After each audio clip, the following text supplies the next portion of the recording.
అదేవిధంగా ఎవరికి ఏ సీటు బాబు పౌనిశ్వరితో మంతనాలు 32 చోట్ల కోరిన జనసేన 60 చోట్ల ఏకాభిప్రాయం, సారీ 20 చోట్ల ఏకాభిప్రాయం, మరో 5 ఇచ్చే ఛాన్స్, 27 అడుగుతున్న పవన్.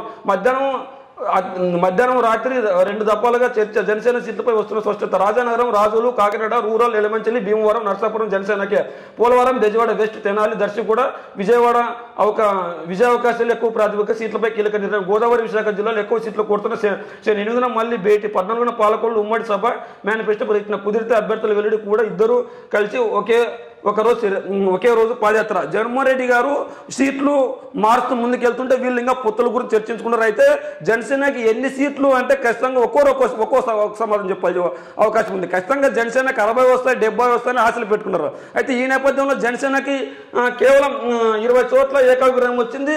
అయితే 32 సీట్లు కోరిన జనసేన అధినేత పవన్ కళ్యాణ్ అంట. మరి ఎందుకు జనసైనికులు 60-70 సీట్లు ఆశిస్తుంటే మరి ఈయన కేవలం 32 సీట్లు మాత్రమే ఆశిస్తున్నాడు అంటే ఖచ్చితంగా ఈయనకి సీఎం అయ్యే ఉద్దేశం లేదా? మరి ఆ 32లో గెలిచే సీట్లన్నీ, ఓడిపోయే సీట్లన్నీ కూడా లెక్కలు వేసుకోవాలి. అది కూడా 32 సీట్లు ఇరాలి, 27 సీట్లు మాత్రమే అడుగుతున్న పవన్ అంట. మళ్ళీ చివరికి 32 సీట్లు అడిగి మళ్ళీ 27 కంటే దాదాపు 5 సీట్లు తగ్గించుకున్నారు. ఎందుకు 5 సీట్లు తగ్గించుకోవాల్సిన పరిస్థితి వచ్చింది? మరి ఎందుకు పవన్ కళ్యాణ్ నిజంగా ఎన్నికల బరిలో ఖచ్చితంగా సీఎం అభ్యర్థిగా ఉంటే ఎందుకు మరి ఇలాంటి మాటలు మాట్లాడాల్సి వస్తుంది? ఖచ్చితంగా టీడీపీని డిమాండ్ చేసే స్థితిలో ఉండాలి కానీ అడిగే స్థితిలో ఉండటం ఏంటి అని జనసైనికులు అడుగుతున్నారు. మరి జనసైనికులు ప్రశ్నలకి ఏం సమాధానం చెప్తారు? మరి జనసైనికులు ఖచ్చితంగా వైఎస్ఆర్సీపీకి ఆల్టర్నేట్ జనసేన అని నమ్ముతున్నారు. మరి పవన్ కళ్యాణ్ నమ్మకం లేక ఈ రోజు 32 స్థానాలు అడిగారా? 32 స్థానాలు కూడా ఇచ్చే పరిస్థితి లేదు, 27కే అడుగుతున్న పవన్ కళ్యాణ్ అంట. అది కూడా మధ్యాహ్నం రాత్రి 2 దఫాలుగా చర్చ. సీట్లపై వస్తున్న స్పష్టత అంట. జనసేన సీట్లపై వస్తున్న స్పష్టత అని ఆంధ్రజ్యోతి వార్త రాసుకొచ్చింది. ఆ సీట్లు ఏంటంటే రాజానగరం, రాజోలు, కాకినాడ రూరల్, ఎలమంచిలి, భీమవరం, నర్సాపురం జనసేనకి ఇచ్చే అవకాశం ఉందంట. అదేవిధంగా పోలవరం, బెజవాడ వెస్ట్, తెనాలి, దర్శి కూడా జనసేనకి ఇచ్చే అవకాశం ఉంది.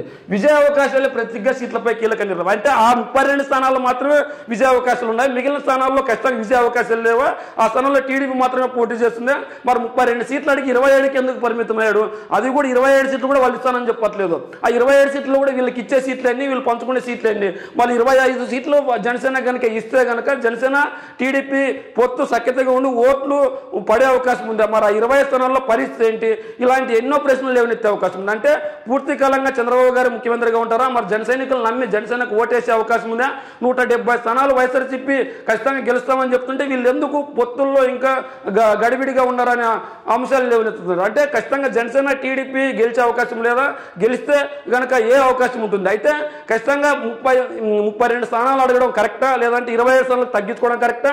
పోనీ జనసేనకి 20 సీట్లు ఇవ్వడం కరెక్ట్? ఇట్లాంటి మాటల్లోనూ మీ కామెంట్ రూపంలో తెలియజేస్తే బాగుంటుంది. ఎందుకంటే జనసైనికులు ఖచ్చితంగా ఇలాంటిది ఏంటి